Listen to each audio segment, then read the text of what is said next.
Welcome to the Show Up Show, where we bring you everything you need to emerge as a powerful and healthy leader in your life, business, and relationships. Because how you show up in one area of life is how you show up in all of them. I'm your host, Debbie Pace, author of The Journal to Freedom, a foundational guide to help you examine your beliefs and how they shape your patterns and behaviors in life, so you can transform what's not working and can show up like a boss in every area of your life. Whether you're a highly sensitive person or an empath, or are just trying to navigate a world filled with them, how do you discern between thoughts, reactions, and feelings, and what's real for you? Tune in now for all the healing juiciness as I talk with emotional intelligence expert Antesa Jensen. I work with people who are pretty spiritually ambitious and require sort of the footing that comes from the emotional education that none of us really got as children. I work with people who tend to be really intellectual and very smart and very high achievers, but don't know how to create space for their emotional landscape. And one of the main areas where we work is in the discernment between what we're thinking, what we are reacting to, what is causing a nervous system activation, and how we feel, what our physical sensations are, or our sort of basic emotional states that are absent of blame or a sense of victimhood. And those are the sort of foundational aspects of our work so that we can go deeper into the more purposeful work, the more why am I here work, the more who am I work. But the emotional intelligence piece is the foundation of that. I love that. We have similar communities that we work with and in different ways and different modalities. And I love that you're here because one of the things that we see so much, and I'm sure you can mirror this in your work, is when you have a childhood or an incident of trauma, it gets stuck into your physiology. And you could be at a Burger King drive-thru ordering French fries and have some sort of a fight or flight response from the way that someone speaks to you or if someone cuts in line on you. And it's so interesting to me how things that happened a long time ago become our patterns. I'm such a development nerd, really. I just love how our bodies and our psychology and physiology develop or don't develop through life, right? Maybe they get stuck in a certain period of time. And I think it's really important because I'm not sure I've really touched on this in any other interview on the Show Up Show, but when we have an emotional incident, some sort of something that causes that physiological response when we're younger, we carry that with us our entire life unless and until we decide to really go in, directly give it attention and make a different choice about it. So I'm assuming, and I've read your bio and I know that some of the work that you do, but I'm assuming that this is really how you work with some of your clients. You talked about highly sensitive and psychic abilities and stuff like that. Can you touch on that? Yeah, so you just said some really, really important things. And I actually think that especially for the people who are going to be listening to this, it's worthwhile for me to share some sort of raw facts about how our human physiology and our psychology works with regard to childhood trauma, especially because a lot of people who have gone through traumatic experiences in childhood are HSPs, empaths, or otherwise highly perceptive, intuitive individuals. And the challenge of that is that if you have not gone through any healing work, you can be really, really intuitive and also really easily triggered, which is what being an empath is. Empath is, no offense to the empaths listening and the HSPs listening, but it's a litmus test and a red flag for where you are in your healing journey, because as an empath, you're reactive to what you feel in your body that doesn't belong to you. That's what defines you as an empath. And so it's not quite the same thing as practicing empathy or even compassion, which I would say is the graduation of an empath who has done their healing work, is that they have access to compassion without going on the ride of what they're feeling from someone else. What a great temperature check, though, because if anyone listening, if you're feeling in your own life like any incident in your life, you can't have compassion for the person or the thing, then it's definitely a huge red flag of okay, well, there's work to be done. Yeah, and it's the thing is it's actually such a neutral it's a neutral playing field and we take it so personally, but like, it's not a bad thing that we have those triggers. It's a bad thing that we don't do anything about them. And one of the things that's really common with people who are really sensitive is that they over-identify with their sensitivity.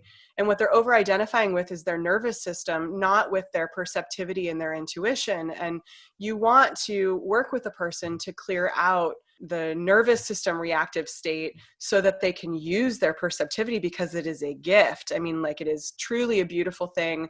We hired into a life where there was trauma so that we could offer this gift into the world. Being in the empath state and then getting stuck there is a barrier to us being able to serve in the ways that we need to. And what I was going to share about that process, just to kind of debrief it, is it's not that we're even just carrying the trauma into our future. Our memory doesn't work the way that we think it does. We literally create neural pathways when we experience trauma, and then we create habits and ways of moving and ways of eating and ways of talking to ourselves that are on repeat for the rest of our lives until we disrupt it by doing something different.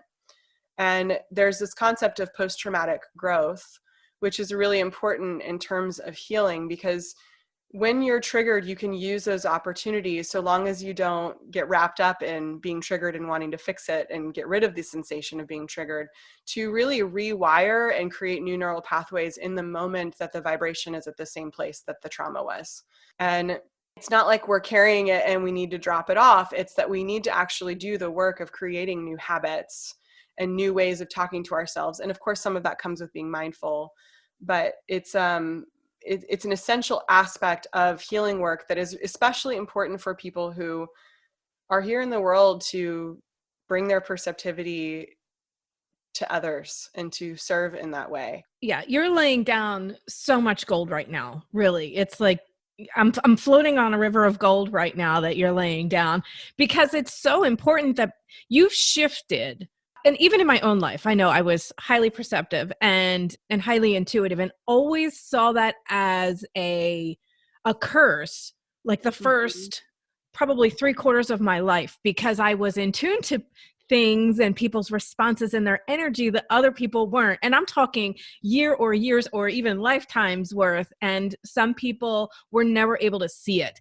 And one of the things I found in my own life is it led to isolation, because first of all, I'm a messenger. So when I would see something or feel something, I would express it. I've never really had any trouble expressing, but it was sometimes unpopular. And so speaking your truth in a place where you're sensitive to things and perceiving things where other people haven't, over time, as a child and as a teenager and a young adult, I looked at it like, wow, what's wrong with me, right? So that was the traumatic childhood story that kept playing in my head, until I had this massive breakthrough early last year. That's incredible. There's something that you said in that I think is so important in moving towards the breakthrough. And that is, if you're a sensitive person in the world and you are in many ways, and I'm this way as well. And so your consciousness and your sight and your ability to attune and be aware of and observe what's going on around you is usually tenfold higher than the average person. And in a way, we learn to identify with that because it's what keeps us safe. And, I know for me, I became that way because I had a very, very traumatic childhood and I needed that level of perceptivity right. in order to feel safe at home. And one of the most profound things that I had to learn as an adult like you is that two simultaneous things can be happening at once. I can be perceptive to my environment and what I see can be true. And then my reaction to it is also occurring. And there's a discernment there that very few people I know pay attention to, which is that I can be right and I need to be careful about being righteous. There's a difference between those two things. And so when you're using your perceptivity to prove something or to stand your ground and feel secure, to protect yourself, to preserve yourself, there's something also happening in your nervous system that you need to pay attention to, because that trigger is actually the key to your liberation, not your sight. And we tend to get distracted. We're looking at what we see and fixated on that being the thing that we see to know to be true to validate our experience of reality. Can you say that again? The trigger is the key The trigger is the key to our liberation. Explain And that. what I mean by that is, as a sensitive person, we are imprisoned by our reactivity to what we are receiving in our sensory input. We are imprisoned by it. And if we want to get free from like you were just saying, what this is so important is that we tend to isolate ourselves because our sensitivity is so profound that we choose to keep it in an inner universe and don't share it with other people because it feels really vulnerable. And you don't get strong in vulnerability by never practicing being vulnerable. You get strong in vulnerability by practicing it, by doing the bicep curls required to not be wobbly there anymore. And if we have been taught that being sensitive is vulnerable and life-threatening, then we may err on the side of continuing to have behaviors that continue to keep us imprisoned. And so leaning into the trigger, navigating the trigger, paying attention to it at a visceral level, what the sensations are like, what we're telling ourselves when we have those triggers, how we feel about it, what's happening in our physical body, how we change our eye contact or not. Like one of my favorite types of ways that I know that I'm triggered is I avoid eye contact. That's one of my go-tos, is because it feels really vulnerable when I want to be mad at someone and I want to blame them to look at them in the eye, because when I look at them in the eye, I can't help but love them. And so that's my way of withholding. It's to avoid eye contact. Stop looking at me. Yes, exactly. And like when someone says, "Can you look at me?" I feel so confronted, like it's just like, because it's like your whole world has to dissolve. And that is liberation. That is where you get really, really, really free.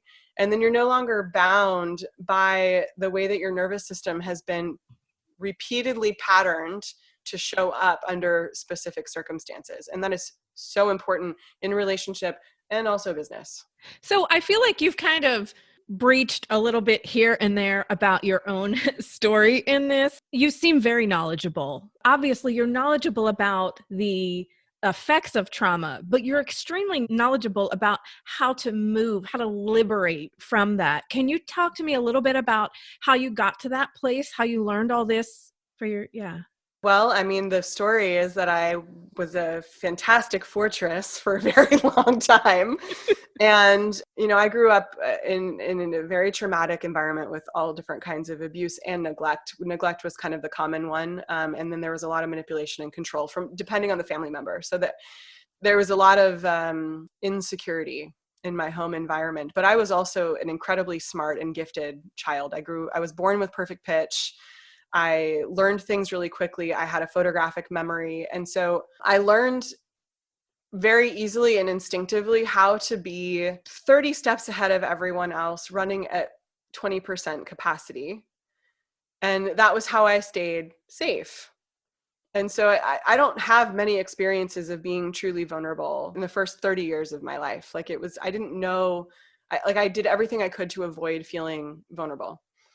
And I worked in banking, which is a great place to be if you don't want to be vulnerable and, or, have any emotions at all. And it was a really safe place for me to feel secure. And so it was that career I was in for 12 years. I worked in investment banking, and it was a really important time of my life because I learned how to establish material security to figure out how to build also the emotional security later, because I needed that. I grew up in a financially unstable home, Yeah. So where was your pivot point?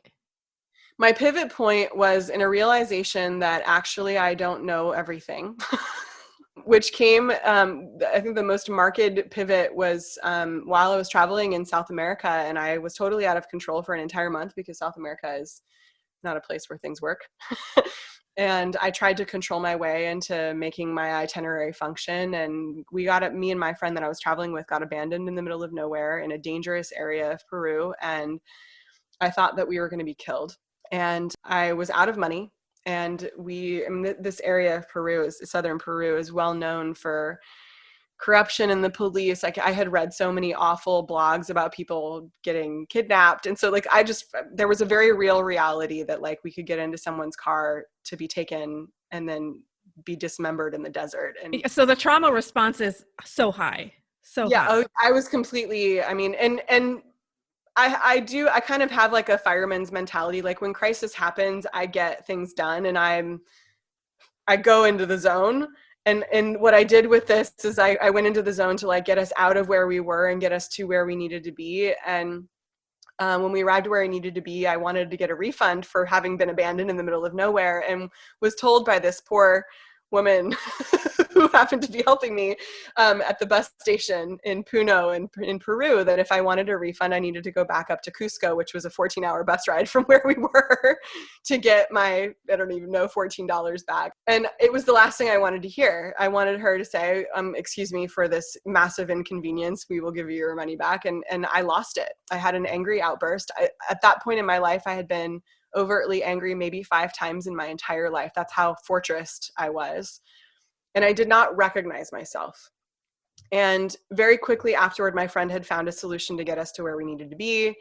And he dragged me off, and I didn't have an opportunity to apologize or fix it or whatever. But let's not graze over the fact though that like that's exactly like the Burger King example or whatever that I was talking about, which is you're talking about $14. You know what I mean? And you're an investment banker background. So $14. And it's like, and so there's a component to that stress response that comes with guilt and remorse, it's like a response hangover, like an alcoholic the next day. Well, it's called, in psychology, it's called a transference experience.